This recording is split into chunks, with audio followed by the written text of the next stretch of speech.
It started with a knock. Not the kind you ignore, slow, deliberate, like someone counting seconds between each hit. The kind that means they know you're home. I was halfway through my second bourbon, the house dead quiet except for the ticking of the old wall clock my wife used to love. The smell of rain pushed through the screen door. It had been one of those gray Texas evenings that made the whole world feel like a half-finished memory. When I opened the door, my daughter-in-law, Claire, stood there, trench coat, perfect hair, perfect smile, perfect storm behind her eyes. She wasn't alone. A black Mercedes idled at the curb, headlights slicing through the drizzle. "Dad," she said softly, "we need to talk." That tone, practiced, polite, poisoned. "Come in," I said, even though I didn't mean it. She stepped over the threshold like she owned the place, her perfume flooding the air, expensive, synthetic, sharp. She looked around, the way people do when they're not visiting but inspecting. "You've redecorated," she noted. "It's simple. It's called living alone," I said. Her eyes flicked to the glass beside my chair. "Still drinking that bourbon? You always had such humble tastes." I didn't answer. Claire had a gift for insults that sounded like compliments. She learned it from her mother, a woman who could burn down a house and convince you it was your fault for owning wood. Finally, she sat, crossing one leg over the other, all calm composure. "I'll be direct," she said. "Michael's in trouble. Serious trouble." There it was. The opening move. "What kind of trouble?" She hesitated, like she was rehearsing her lines. "He made some bad investments. Crypto. Startups. You know how the market is." I didn't. And neither did she. "How much?" I asked. She named the number. My stomach turned. "You don't fall that deep by accident, that's a dive." "So you came here to ask for money?" Her smile widened. "Not ask. Just remind you that family helps family." I stared at her. "Does Michael know you're here?" Her hesitation gave me the answer before her words did. "He thought you'd say no." "He's right." Her lips twitched. "You'd really let your own son sink?" "My son, yes. You know." That landed. Her mask cracked, just a little. "You don't understand, John. This isn't just debt. They'll come for him." "Then he should be here asking, not sending you." She stood up fast. "You think this is a joke?" "No," I said quietly. "I think it's a setup." Her jaw tightened. "They said you'd be difficult. But fine. Think it over. You have till tomorrow." She grabbed her purse, turned, and as she reached the door, she stopped. "You know, Michael always said you were predictable." Maybe he was wrong. Then she was gone. I watched through the window as the Mercedes pulled away. The rain blurred the headlights, but not enough to hide the shape of the man sitting in the passenger seat. Someone was with her. Not my son. I sat back down. The bourbon suddenly tasted like rust. On the mantel, the family photo stared back. Me, my wife, my son, years ago, before everything cracked. I touched her face through the glass. "You'd know what to do," I whispered. Then the phone rang. An old landline, the one no one calls anymore. I almost let it ring out. But something, curiosity, dread, maybe both, made me pick it up. "John!" The voice was low, gravelly. "You don't know me, but you know who I work for." "Do I?" I asked, though my throat had gone dry. "Your boy's debt isn't just numbers on paper. Pay it by Friday, or you'll be identifying what's left of him come Monday." "Who is this?" The line went dead. I just stood there, phone pressed against my ear, heart hammering. The rain outside picked up, slamming against the windows like it wanted in. For a long time, I didn't move. I didn't need to. The picture was already clear. Michael wasn't in trouble. He was the trouble. And Claire? She wasn't desperate. She was delivering a message. The old version of me, the man who'd once built companies, fought wars, buried a wife, would have broken down, maybe begged, maybe believed. But that man was long gone. I walked to the window and stared at the reflection staring back, gray hair, tired eyes, but a flicker I hadn't seen in years. Something waking up. They thought I was finished. A harmless old man with shaky hands and too much time. They were about to learn how wrong they were. I pulled the bottle from the cabinet and poured the last of it into the sink. No more bourbon. No more waiting. Then I opened the drawer, the one I hadn't touched in years. Inside, a phone I'd sworn I'd never use again. Prepaid. Anonymous. The kind you only keep if you expect your past to call someday. I dialed one number. A man answered on the second ring. Haven't heard that voice in a while. Hello, James, I said. I need a favor. He sighed. The kind that gets us in trouble again? The kind that fixes everything, I said. A pause. Then, I'll meet you tomorrow. Same place? Make it early. I don't think I'll be around long. When I hung up, I turned the photo of my family face down. A symbolic funeral. They wanted me to pay my son's debt. I'd pay it, just not in cash. That night I didn't sleep. And somewhere between midnight and dawn, the first version of my plan formed. If they wanted me gone so badly, maybe I'd give them exactly what they asked for. That night didn't just end my peace, it ended the version of me they thought was gone. They wanted my silence. I'd give them disappearance. Claire came back before noon. I saw her car through the French doors. The Mercedes eased up the drive like it was sliding into position for a kill. This time she didn't come alone. The passenger door opened and the man from the night before climbed out. Broad shoulders, face under a baseball cap, sunglasses even in the gray light. He moved with a quiet I'd learned to mistrust in my younger days. The kind of quiet that means someone is carrying a job. She walked up the steps two at a time. No hesitation now, just the efficient glide of someone who does this often. Answer the door, John. She called before she knocked, voice sharper.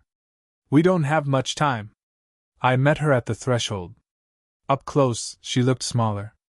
Her smile stayed fixed like a contract. The man behind her watched the yard like it was a stage and he was the audience. Sit, I said, and let her in. The house felt smaller with them inside. You were warned, she said, settling back into the chair like a prosecutor. We don't want trouble, old man. We want compliance. You came for money, I said. Not an apology. She laughed softly. You think I enjoy this? Michael is gone, John. He's mixed up with people who don't understand family ties. They want their money. They don't want conversations. They want guarantees. Then bring Michael here. Let him sign whatever it takes. Let him say he took responsibility. The words were nails. They dug in but didn't break anything yet. The man in the cap shifted. He stepped forward, and the room tightened. He didn't remove his sunglasses. His voice was a flat instrument. We don't negotiate with broken windows and bedside prayers. We make arrangements. You make the arrangement, or we expedite the process. Claire's eyes flicked to mine. We can do this easy. Friday, you wire the funds to an account we give you. Or? I asked. She smiled like an executioner. Or we make sure the world believes something happened to you. The words landed like a punch. My mouth went dry. For a second, everything in the room spun, the clock, the rain, the photograph of my wife. Her portrait looked ordinary, mortally human, the house like a stage of fragile props. Outside the window, the Mercedes idled, taillights blinking. You'd burn? I asked. We'll tell a story, the man said. People accept stories faster than truths. You disappear, the debts are claimed, the problem is solved. You don't like pain, John? We can do it clean. Threats are most effective when they're casual. They were short on theatrics but long on menace. Claire read my face like a ledger. You always had a spine before, she said. Maybe you still have it. Or maybe you'll save us the trouble. I didn't answer. I watched their hands. The man's fingers drummed the rim of his phone. Claire's knuckles whitened on her purse strap. They were synchronized instruments of pressure. When they left, the man stayed a beat to look back before getting into the car. His gaze clipped mine and something in it made the air thin. The Mercedes vanished down the drive, slow and deliberate, like a predator savoring the kill. I went straight to the garage. I didn't touch the bourbon. I didn't sit. The old toolbox, the one I'd used when the boy was small to teach him how to change a tire, waited under a sheet. I pulled it out, flipped open the rusted lid, and found the things that felt right in moments like this: a flashlight, an old pocket knife, a coil of cord. They were humble things, but every tool is a language. There's an economy to action, small, efficient moves that ripple outward. I moved with that economy now. I called James on the burner John kept for ghosts. They came back, I said without preamble. They're not asking. They're giving options. James was at the other end in 3 rings. What do you need? Time, I said. And a team. Privacy. Legal cover. My voice was steady. The tremor underneath it was a ghost they wouldn't feel. We can mobilize, he said. Sarah can get us traction on surveillance. I know a guy who handles disappearance logistics. Completely legal cover. But you're not thinking small, are you? No, I said. I'm thinking final. They always say planning is cold. They don't say it's necessary. Coldness is a tool. James started naming names and times. We moved quickly. By dusk there was a list: Sarah, ex-detective, now PI; Marco, tech man, tracker of things that should be lost; Bennett, lawyer who never asked for favors but had one eye on justice; and Lena, a friend from the Marines whose calm was armor. The plan, even in this phase, needed to be muscle memory, create a believable trail that suggested I had left my life behind, public evidence, small slips, a clean story the press would buy, while I slid into a shadow where I could move, watch, and act. Not murder. Not blood. A disappearance that smelled of accident and choice and kept hands smudged and clean where they needed to be. But that was later. Right now, the immediate danger was physical. Claire's people were not bluffing. They had a method. They had a man in a hat. They could make that method precise and ugly. At midnight I met James in a diner that still smelled like coffee and old vinyl. The city was a smear of neon and rain. He slid into the booth across from me like a man who'd seen too much and still thought he could fix most of it. They came to the house? He asked. Yes. You got anything on camera? No. Good. James tapped his cigarette against the rim of his cup, though he wasn't smoking. You want their muscle, you bait their muscle. How? I asked. You make them act first. You force leverage. Make their move messy. Expose them. He spoke like a man playing chess with men who thought they were gamblers. How do you expose them without giving them what they want? I asked. You don't. You give them enough to make them greedy, then you pull the net. Sarah can get us a tail on their comms. Marco can ghost messages, make them think they've got control. Bennett will set up a legal snare. Lena will handle the physical. It sounded clean in the way a good lie sounds clean. I nodded. We left the diner with coffee and a plan that smelled like petrol and rain. The next days were a blur of movement. Claire was back, twice more, each visit shorter, more urgent, as if she was an understudy hitting harder at the climax. Each time she came, I let her talk while the house did its slow work behind me, lights on timers, soft music playing from a room where I wasn't. I staged small things, a thrown-open gate, a pack of cigarettes left in the ashtray, a forged receipt folded into the mail. Nothing illegal, just believable threads. At night, Sarah parked 2 blocks away and sent me photos she'd taken with a lens that felt like a rifle. Marco intercepted the cell pings from the Mercedes, small, clean packets of data that painted the man in the cab as someone with connections, rental plates, burner numbers, a history of being in the wrong places at right times. Then came the night it got sharp. I drove to the old marina on the edge of town. Fog lay on the water like a promise. The man who'd ridden in the Mercedes met me there without sunglasses. Up close, he had a face like flint, easy to bruise but difficult to break. He carried the economy of someone used to short conversations. "You shouldn't have met him," he said. "This should have been simple." "Simple is boring," I replied. "And you like boring?" He laughed without humor. "You're lucky Claire is thinking ahead. You're not a good liar, John. You used to be a builder. Builders are predictable." "And killers?" I asked. "Are they predictable?" He tensed. "We don't want to hurt you." "Then why the message on the line?" I asked, thinking of the threat, the voice dead and hollow on the phone. "That was for pressure," he said. "For deadlines. People respond to deadlines." "And people like you?" I pressed. "I do my job," he said. "You should do yours and make the transfer." "You're going to give me a time and a place?" He smirked. "You know how this works." I stepped closer, and the fog swallowed us.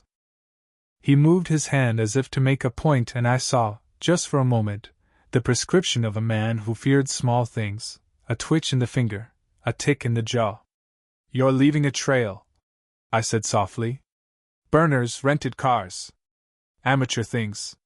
Someone taught you how to be menacing, not how to be invisible." He inhaled like a man with a secret. "You think you can teach me? You already gave me a lesson," I said. "You taught me to move." That night I walked the dock alone after he left. The harbor smelled of salt and old motor oil. My reflection on the black water looked like a man in a costume, older, grayer, eyes like a map of decisions.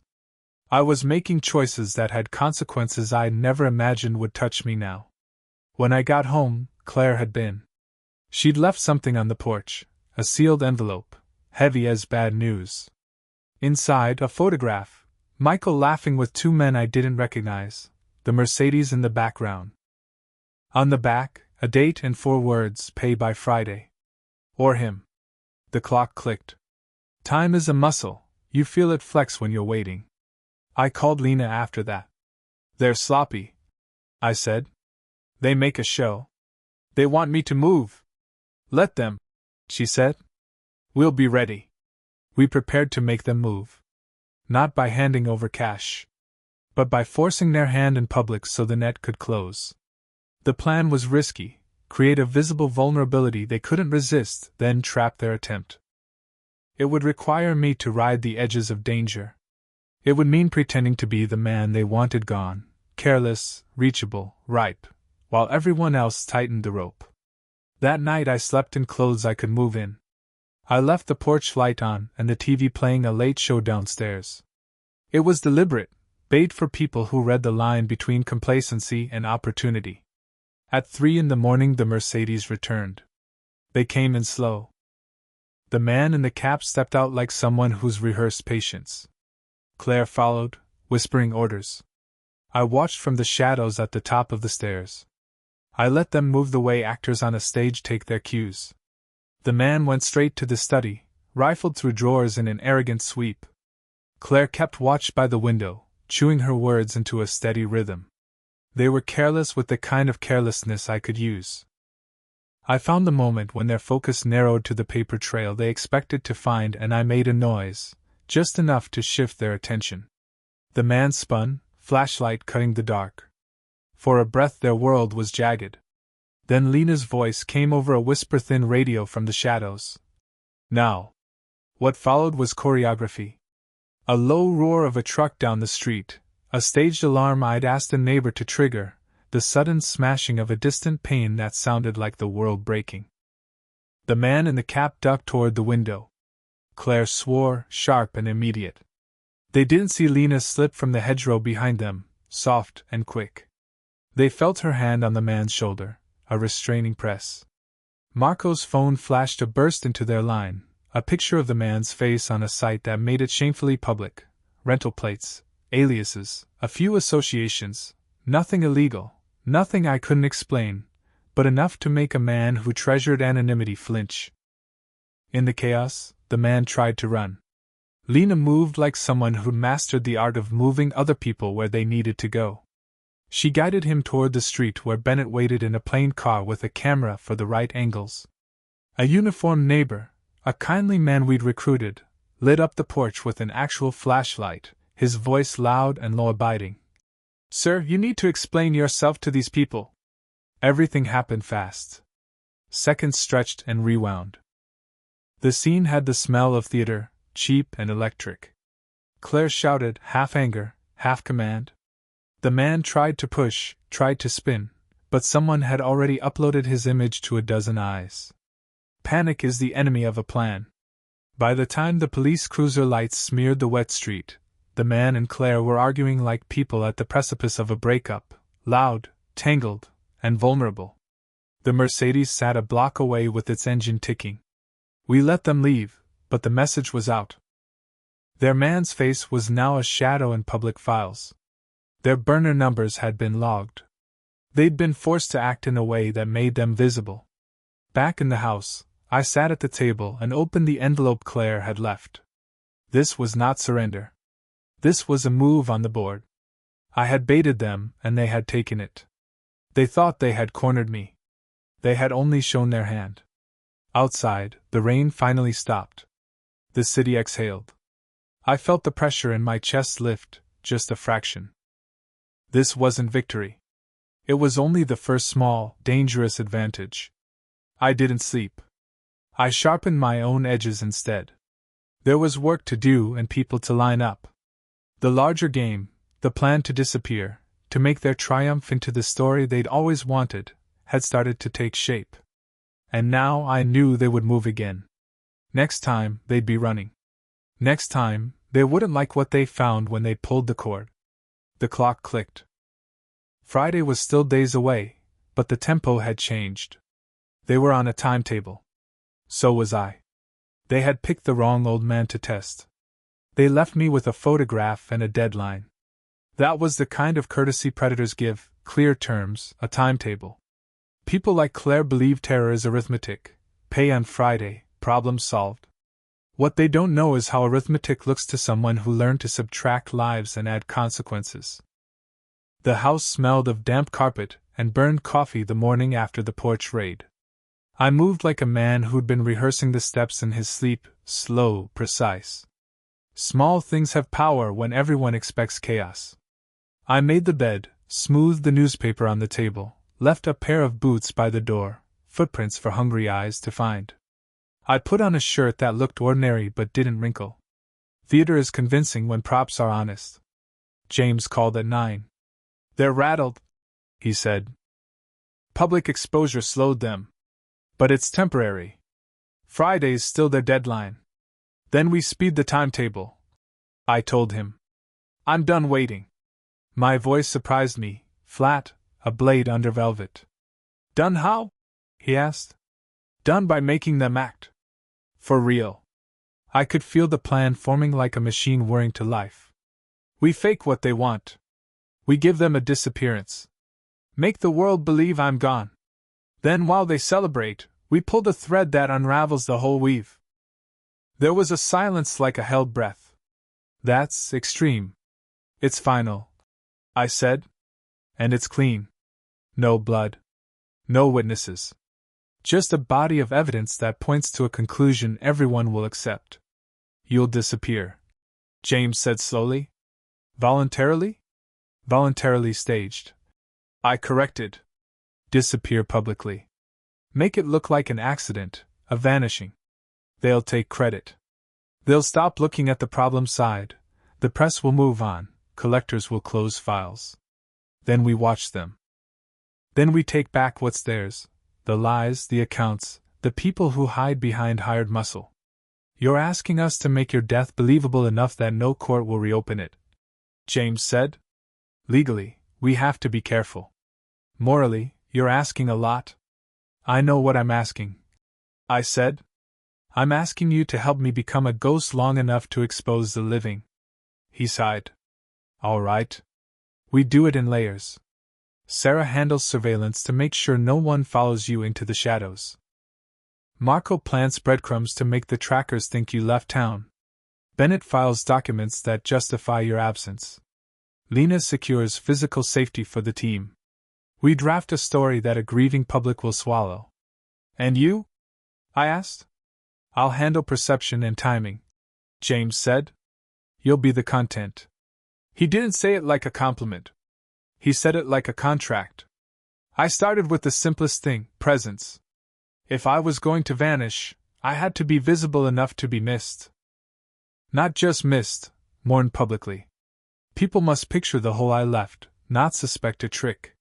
So we staged the small griefs first, a voicemail left on my old colleague's phone, recorded with a voice cracked by fake sorrow, a hurried, half-packed suitcase left in the back of my car, a car registered to my name found abandoned on a stretch of coastal road where the tides eat evidence. Each piece was mundane until you stitched them into a narrative. Sarah placed cameras on the street. Marcos spoofed IP pings to make it look like I'd checked into a motel 3 hours drive away. Bennett put a quiet legal paper trail into motion, a sudden phone call to an insurance agent, an unexplained wire transfer flag to an account that didn't exist. Lena taught me how to move without leaving a pulse on the pavement, ear sweeps, shadow steps, the art of being both seen and invisible. The part that felt like betrayal was the silence I had to adopt. I called my son the night before we staged the disappearance. Michael answered on the second ring, voice thin with sleep or something like it. He said, "Dad? Everything okay?" I felt an old, parental reflex to give him comfort, to tell him that men make mistakes and fix them. I thought of telling him the truth, that I was going under for a short while to watch the hunters devour their own traps. But truths are dangerous when people are hungry. I lied. "Get some sleep," I said. "You'll be fine." That life felt like stepping off a cliff for 2 seconds, a vertigo that lasts until your shoes hit ground. I let it pass. On the day we moved, I readied things that would later be evidence. I wrote a note, a simple string of words to be found on a bench near the abandoned car. "I can't do this anymore. Tell Michael I tried." It was melodramatic, the sort of thing a desperate man might leave. It would make my disappearance real because humanity loves melodrama. It was not all deception. I told Lena to keep a line open in case something went wrong. I gave James a key to the safe and the names of people I trusted with moral authority. Old friends, a minister, the neighbor who would report an alarming sound at a reasonable time. The goal wasn't to destroy myself. It was to manufacture a narrative credible enough to let my enemies raise their hands and claim the work. The evening plan had the rhythm of a heist. I took the car, drove to the coastal road we'd chosen as the theater. Marco's trackers blinked false routes on the map. Sarah's cameras recorded me driving. I stopped at a gas station, bought a paper cup of coffee, and left it cold on the passenger seat, the image a small, humane detail the press would notice later. I tossed my old watch in the glove compartment. It was the kind of careless detail that makes grief seem more authentic. I pulled off the road at dusk. Fog hugged the highway, perfect for swallowing a man. I left the car with the engine running, doors unlocked, the radio playing a melancholy song I pretended to hate. I walked to the edge of the cliffs where the wind speaks and the sea listens, and I waited. From a ridge, Lena watched with binoculars. Behind her, James sat in a car with Bennett. Marco's van hummed 2 blocks away. Everyone had their role. The play had begun. Then a car came, not ours. Not in the plan. Headlights cut the fog like the flash of a knife. I felt my chest tighten. Control is an illusion until it's not. The headlights slowed and a SUV parked a safe distance away. A silhouette stepped out and moved toward the abandoned car. I couldn't see their face, but the gait was familiar in ways that sliced through me. Someone had moved earlier than we'd counted on. Lena's whisper came through the earpiece. "Hold." The unseen man approached the car. He looked in, then around, like a man expecting to find trophies. He didn't notice the binocular glint, the watching shapes. He bent to touch the handle, and from nowhere the uniformed neighbor we'd asked to patrol the area shouted, loud and shocked, "Sir, what are you doing here?" The man's head snapped up. The silhouette shifted. He was close enough that I could see the line of a jaw. He hesitated, then ran. Panic makes people forget choreography. He moved wrong, then vanished into the fog down the road. We've forced action on their terms and gotten something better, fear. A wrong move had made them sloppy. Their man had been drawn out when he'd expected secrecy. Back at the car, Bennett filmed everything. The footage would later show a man touching the wheel and running in a hurry, the kind of image that hints at a slip. Claire called in a frantic voice to ask what had happened. Her panic was real now, reactionary, not the composed threat of her earlier visits. She had to talk to someone, she needed to explain. Meanwhile, Marcos sent a packet of data to a burner that would eventually land in the hands of our friends inside the debtor's circle. It was enough to make the enemies twitch. The game had begun to tilt. When I returned home that night, soaked by fog and the taste of salt, I found my porch full of small, staged evidence: a receipt for a motel, a phone with low battery, the empty seat in my car. The world would find these and knit them into a story. They would accept what was easy to accept. I went into the study and turned the family photograph face up again. The face of my wife watched me with the same gentle smile. I felt a crack inside me widen, not from doubt but from the cold clarity of the sacrifice. To haunt a man's life you must sometimes become a ghost in his timeline. Tomorrow, James said on the radio in a voice now threaded with something that might pass for affection. We execute the vanishing. You ready? I looked at the picture. Ready to teach them a lesson that hurts the truth more than the bank accounts, I said. Ready to let them think they won. He laughed, small and bitter. Then we die on paper. And we live to pull the thread, I corrected. We all had our roles. The decision wasn't bloodthirsty. It was arithmetic, a cold ledger balancing a lifetime of wrongs against the need for survival and exposure. I had chosen to pawn my own presence for a shot at cleaning house. When I finally laid down, the house was quiet in the way of places that have secrets. I slept in clothes, radio tuned to a static hum, the small theater of life where actors wait for cues. At dawn we'd begin the performance that would make the world look away and give us the time to look closer. The plan felt obscene and providential at the same time. I had stepped over the line of my old life and into something that smelled like both justice and theater. There was no turning back. Outside the window, the light came slow and white, like a film catching its first true frame. Friday was approaching, and with it the moment when I would let them have what they wanted, and then take from them more than cash. They told me a good trap looks like a favor. It lures you in with kindness and then clamps shut when you least expect it. We were building kindness that would turn into chains. Morning was a map of logistics. James called first, 3 words, precise as a scalpel. We move at dawn. Sarah texted coordinates, Marco forwarded burner logs, Lena confirmed safe houses. Bennett emailed a draft statement for the press, lean, believable, and with the right note of quiet sorrow. Everyone had a lane. Everyone knew not to swerve. Remember, James said when I met him at the warehouse, this isn't revenge theater. It's truth theater. Make the audience believe, and the predators stop looking behind the curtains. We make them stop looking, I said. Then we pull the curtains and let the stage collapse. The warehouse smelled of oil and old plans. Inside, the team moved like a small army rehearsing a play. Sarah brought printed surveillance stills, a dozen frames of Claire's Mercedes along with time stamps and the man in the cap's profile.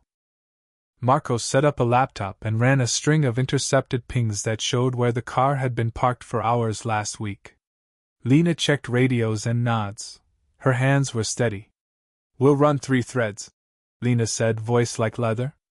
Public narrative. Physical bait. Digital breadcrumbs. Each thread leads them where we want. James pointed at the whiteboard. Thread 1 public. Create a disappearance so convincing the press runs human interest angles. Lonely widow, troubled son, midlife crisis. Thread 2 physical. Make them think they solved it. Plant the evidence they can't resist taking credit for. Thread 3 digital. Give them fake trails that lead into a private ledger we control. Who's the anchor? I asked. You are, Bennett said. Visible enough to be missed. Absent enough to be mourned. We rehearsed the cues until they felt like muscle memory. Marco demonstrated the spoofing tech, a phone that appears to ping from a motel, an IP that shows a login 3 hours drive away. Sarah walked us through the surveillance grid, cameras on the main road, a drone staged 2 miles out, decoy cars with dash cams. Lena ran the physical rehearsal, how I exit the house, the speed I move, the moment I drop the jacket that will later be photographed on the roadside. Make it sloppy, Lena said at one point, and there was no playfulness in it. Men like theirs will see sloppy as weakness. They'll step in. We make them step so we can see their hands. We staged the small griefs again but with more texture. I left a half-read book on the table, a voicemail on the answering machine that James recorded, my voice, cracked and solemn, saying things a man on the brink might say. Bennett filed a quiet, anonymous complaint about a pending debt claim in Michael's name, enough to bring collectors sniffing around but not enough to freeze accounts. Marco made sure the Mercedes had been captured near the coastal road the week prior, recorded by a camera a mile away. Then there was the legal. Bennett prepared a paper trail that would justify my disappearance to banks and insurers. He set up a shell account for a staged wire transfer that would later be used to trace Claire's network. Make it messy enough they bite, clean enough a court can't pry it open while we work, he instructed. We practiced exits. I learned to be the version of myself that people accept as failing, slow steps, pale face, the hollow, honest-sounding sigh. We worked the other role too, me sharp and watchful in the dark, listening to conversations on a wired earpiece Lena had set up. The duality felt like donning and doffing armor. Days collapsed into rehearsals. I let Claire drop in twice more, each time to escalate her performance. She brought a Monesto threat each visit, and each time I gave her smaller concessions, a promise to think, a note of concern. We fed her enough to keep her greedy but not so much that she suspected a setup. She left angry once, frazzled twice. The Mercedes' tracks were logged by Marco's network every time. We were painting the lines we wanted them to follow. At night we tested the media. Bennett called an old columnist, anonymously fed a human interest seed about an older widower with a troubled son who'd been seen near the coastal road. The columnist smelled a story and began to ask questions the next day, soft ones that would shape the public's view. The plan was to give the predators an easy narrative to accept. If the world believed I'd walked into the fog and not come back, they'd stop looking for me as suspect and start looking for closure. 2 days before D-Day, Sarah found a small discrepancy in their burner logs, an extra device pinging in from a location we hadn't seen before. It suggested there was one more watcher in their circle, someone who preferred to be off-grid but close enough to catch movement. He's careful, she said. He's not the muscle. He's the cleaner. Cleaners are worse than muscle. They tidy up capes and leave no fingerprints. Lena tightened her jaw. We need to force him to slip. How? I asked. We make the mess so loud he has to come, Lena said. We ruin the quiet. We turned the town into a portrait of my supposed unraveling. I stopped answering certain calls. I missed a few lunches. I bought a bus ticket on camera and then erased the purchase. Small contradictions that make investigative types think something odd is happening. Marco ran a fake transfer trail that ended in a bank account we control. It looked like money changing hands but led to nothing. The collector sniffed and clawed, and Claire's pressure turned from corporate to frantic. On the penultimate night, Lena rehearsed the physical capture again with her team. She'd positioned 2 of our people on the perimeter where Claire's men liked to lurk. A neighbor, Mrs. Hargrove, agreed to squawk loudly at 2:30 a.m. if she saw anything. A hired tow truck, a prop, would be stationed for the morning's stage discovery. The most delicate piece was me. I had to play the man who would willingly vanish. I had to leave a performance that felt like defeat and not like cunning. In front of my son I played it real, small, regretful, a man losing the plot. Michael's face when he saw me falter would be the evidence for the cameras that people knew and loved me. His anguish would cue the public to accept tragedy rather than conspiracy. We rehearsed that scene more than any other. Michael would confront me about a supposed wire transfer that never cleared, an argument that, in public, looks like a father failing at his last duty. I would crumble, say the line we'd written. "I don't have the strength to fix this, Mike." He would storm off, the cameras would catch the exchange, and the world would take the shape we laid out. Then came the night of small betrayals. I let Michael in on a sliver of the plan, just enough to get his reaction. He walked into the living room, face gone thin. "What's happening?" he asked. I told him a lie, that I was tired, that I might go away for a little while to clear my head and that he should handle his obligations. The look he gave me was a mixture of pity and irritation. It fit the public script. He was perfect at unlike monsters. He loved the drama. "Dad," he said at one point, voice raw, "if you walk away, I'll fix it myself." "You'd better," I replied. "You're going to have to be a man and face it." He slammed the door. Good. Anger is fuel for performance. On the morning we moved, everything snapped into place like clockwork. Sarah's drones painted tracks across the highway reporting me headed south. Marco hit the digital breadcrumb trail. Bennett filed the paperwork to lock the account for a temporary freeze, giving the collectors a reason to huff and move faster. Lena stationed friends where they would look natural and convinced a tow company to pull an empty car off a coastal turnout at 7:14 a.m. I left the house like a man walking to an appointment, coat buttoned, hat low. I walked the route we'd chosen. The drone caught me, the camera on the pole captured me, the gas station clerk smiled as I bought coffee. It was all ordinary until it wasn't. At the cliff road, the car with the engine running waited. I climbed out and walked a few meters, letting the wind eat at me. My phone, Marco's prep device, sent a signal from the motel 3 hours away. It looked like I'd checked in. It looked like I'd left town. But I did something extra. I left the jacket on the bench, my wallet on the seat with a card bent just so, and a small note tucked into the glove box. "I'm sorry." It was the kind of personal thing that makes strangers imagine the man's final minutes. People are hungry for emotional truth. When the tow truck arrived as planned, I made sure someone saw the car. A jogger took a photo and posted it. A passerby called it in.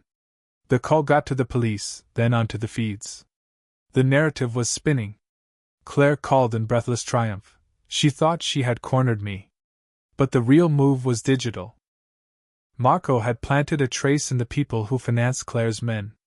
It was a single, sloppy-looking transfer to an account that appeared to clear, the kind of evidence collectors love to find. They'd see it and think debt settled.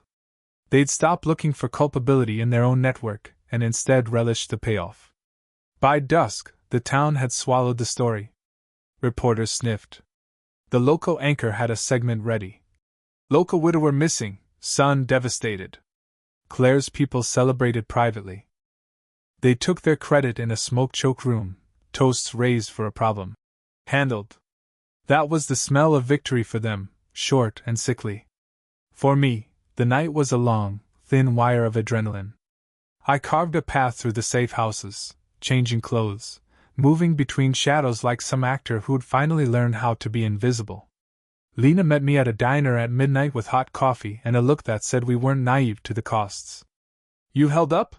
she asked. "No," I said. "Not really." The truth felt heavy and honest. But I did what I had to. "Tomorrow," Lena said, "you let them talk. You let them dance on a stage you built. Then we pull the cords." She tapped the radio clip to her jacket. We watched the crowd fall apart.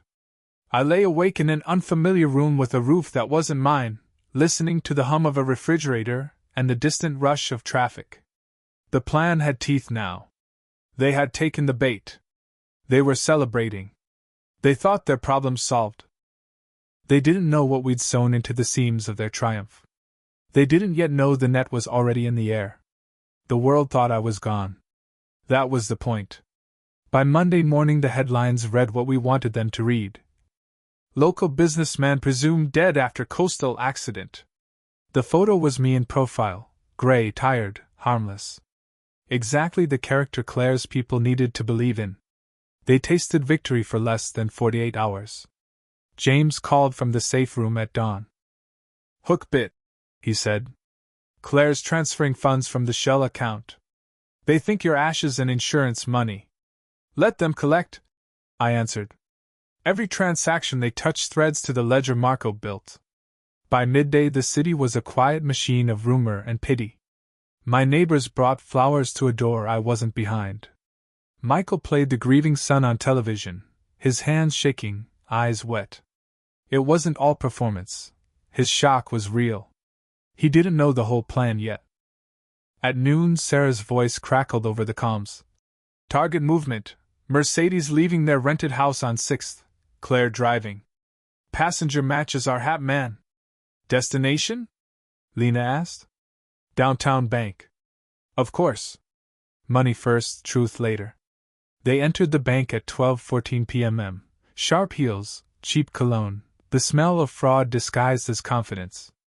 I watched from across the street through the rain-spotted glass of a coffee shop. Hat pulled low, new face behind borrowed glasses. Inside, Claire signed papers with the precision of someone who believed fate had finally paid her back. The man in the cap handed a folder to the manager. Our folder, the planted ledger. It contained their own forged signatures, their fake loans, and a beautifully traceable transfer from the account they thought was mine. A gift wrapped in their own greed. "Smile," Sarah whispered through the mic. "Security cameras catching everything." When they walked out, Lena and 2 federal contacts were already waiting. Plain clothes, friendly smiles, one badge half shown. Routine inquiry about a missing person's assets. They said. Claire laughed too loud. The man didn't laugh at all. He bolted. The street erupted into motion, horns, shouts, the slam of doors. Lena followed with measured pace. Sarah's drone tracked from above. He ran south, cut left, and right into a parking lot that ended in a wall. He looked back just in time to see me step out of the shadows. His eyes went wide. "You're supposed to be dead?" I finished for him. "That was the deal, wasn't it? You and Claire get to collect if I'm gone." He reached for something under his jacket. Lena was faster. A simple disarm, a grunted oath, a knife skittering across wet concrete. "I don't kill people who don't matter," I told him. "But you'll talk. You owe someone a truth debt." Sarah's van slid in silently and 2 agents stepped out. The man was gone from my life in 30 seconds, dragged into a system that feeds on confessions. Claire didn't run right away.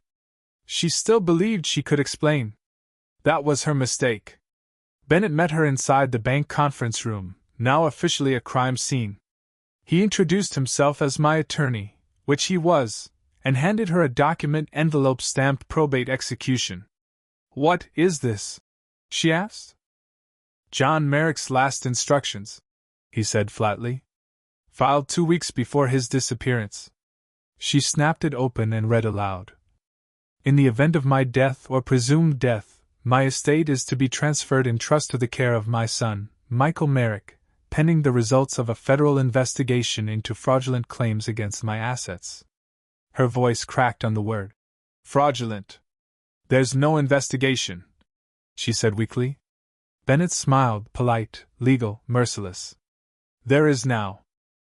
Cameras flashed through the glass doors. Reporters had caught wind of the bank incident. By evening, the same news channel that had mourned me was airing footage of her being escorted out in handcuffs. Public mourning had turned into public hunger for justice. That night I went to see Michael. He opened the door and stared as if he'd seen a ghost. Which, technically, he had. "Dead?" "Alive enough," I said. He backed up until he hit the wall. They said Claire showed me documents She showed you lies," I said. "I needed you to believe them. Otherwise they'd never have finished their work." His face folded in on itself, anger, relief, grief all wrestling for space. "You used me. I saved you," I said. If I told you, you'd have tried to fix it. And you'd be in jail with her. He looked away. When you faked your death, I buried everything I believed about you. Then dig it up, I said quietly. Because now you get to decide if the truth is worth more than comfort. I handed him the folder Bennett had prepared. Bank records, signatures, proof of the scheme that had nearly destroyed us both. Michael read the first page and sank into a chair. Claire, he whispered. She used me. Yes, I said. Because you wanted her to. We all fall for the version of love that flatter us. He didn't answer. He just nodded once, like a penitent man finally meeting his own reflection. The news cycle went feral. Headlines spoke of insurance fraud, fake deaths, and a missing widower who wasn't missing after all. The public did what it does best, turned my pain into entertainment and my justice into ratings. I didn't care. Visibility kept me safe. Claire was booked for conspiracy and fraud. The man in the cap sang within 24 hours, his confession tying a pretty ribbon around their network of extortion. Others fell with him, names that had hovered on my periphery for years. Ghosts with titles. All gone now. Marco wiped the digital trails we'd left. Sarah packed her equipment and burned the recordings that didn't belong to the case file. Bennett filed the paperwork that made my death officially revoked. James took me for a drink at a quiet bar where the only music was the sound of ice and regret. You got what you wanted, he said. Justice served. What now?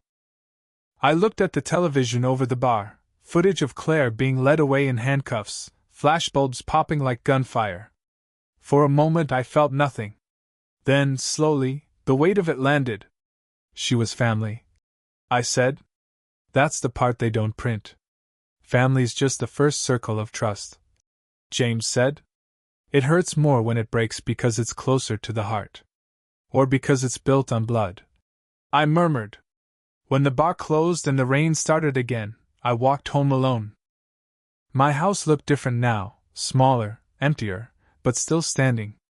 On the mantel the photo of my wife had fallen forward sometime during the weeks I'd been dead. I set it upright and whispered, I'm sorry it took this long. In the distance sirens rose and faded. Justice has its own music. I sat by the window until the light began to pale, watching the world that had already moved on. Revenge had been a flame, now it was just smoke. What remained was something quieter, a life unburdened by fear, but also emptied of illusions. Michael visited the next day. He didn't say much. Just left an envelope on the table, a photo of him as a boy with his mother and me, the three of us smiling in a summer we could never get back. On the back he'd written, starting over. I smiled. Maybe we both would. They came for what was mine, and I gave them a mirror instead. Turns out, the hardest revenge is making a man face himself. It's strange waking up in a world that thinks you died. The first breath feels heavier, as if the air forgot your name. The streets look cleaner too, or maybe it's just that you're not rushing anywhere anymore. When I step outside, the sun feels honest again. The papers finally stopped printing my story. Businessman returns after fraud scandal. Had its week of noise, then vanished under new tragedies. I didn't keep the clippings. I'd lived enough headlines for a lifetime. Now the days come quieter. The police called it a closed case with irregular circumstances. Claire took a plea deal. The man in the cap is serving years in a federal block he once thought he owned. Michael visits twice a week, sometimes with a new bruise of guilt around his eyes, sometimes with peace. We don't talk about Claire. We talk about tomatoes in the garden, about a car he's rebuilding, about the small things that fill silence with life. I live outside the city now, a small town near the river, where the fog rolls in low and birds cut through it like thoughts trying to escape. My new neighbors don't know who I was. They just know I help fix fences and never miss a Sunday at the diner. I like it that way. I kept one photograph from the old life, not of Claire, not even of Michael as a boy. It's of my wife, sitting on the porch steps, sunlight in her hair, laughing at something I can't remember. I keep it on the windowsill by the kitchen sink. Sometimes, when the morning hits it just right, it looks like she's still breathing. The first time I saw Michael after the trial, he brought flowers, her favorite kind, wild lilies. He stood at the gate for a while before speaking. "I didn't know she was lying," he said finally. "I know," I told him. "I should have listened to you." "You did," I said. "Just too late." He smiled, but it was a cracked kind of smile, the kind you wear when you're learning how to forgive yourself. We didn't hug that day. We didn't need to. Some things take time to grow again, and time's the one thing I have plenty of now. He visits with small news, a new job, a friend who stayed, a plan to rebuild what's left of the house in the city. Every time he leaves, he says the same thing at the door. "You did what you had to, Dad." And I always answer, "So did you." Because it's true. Everyone pays for the truth in their own currency. Some nights I sit by the river with an old thermos of coffee and listen to the water talk. The current sounds like whispers, some angry, some kind, all honest. That's what justice feels like, I think. Not thunder, not applause. Just quiet honesty after the noise fades. People think revenge is a flame that burns until you're warm again. They're wrong. It burns until there's nothing left that can feel the heat. I learned that the hard way. But peace is colder, slower. It doesn't burst into your life. It drips in, drop by drop, until one morning you realize the ache in your chest isn't rage anymore. It's just space where the rage used to live. A few weeks ago, Michael asked if I ever regretted it, the plan, the lies, the fake death. I thought about it for a long time before answering. "I regret what made it necessary," I said. "But not the doing of it." He nodded like that made sense, even though it shouldn't have. Then he asked the question that mattered. "Are you happy now?" Happy. It's such a small word for something that never really stays. "I'm peaceful," I said. "And that's better." He smiled, for real this time. Mom would have liked that. I didn't trust myself to speak. The house smells of pine and coffee most mornings. The cat that adopted me, or maybe I adopted it, sleeps on the porch rail. The radio hums with old country songs that sound like letters from strangers who understand. I still get letters sometimes.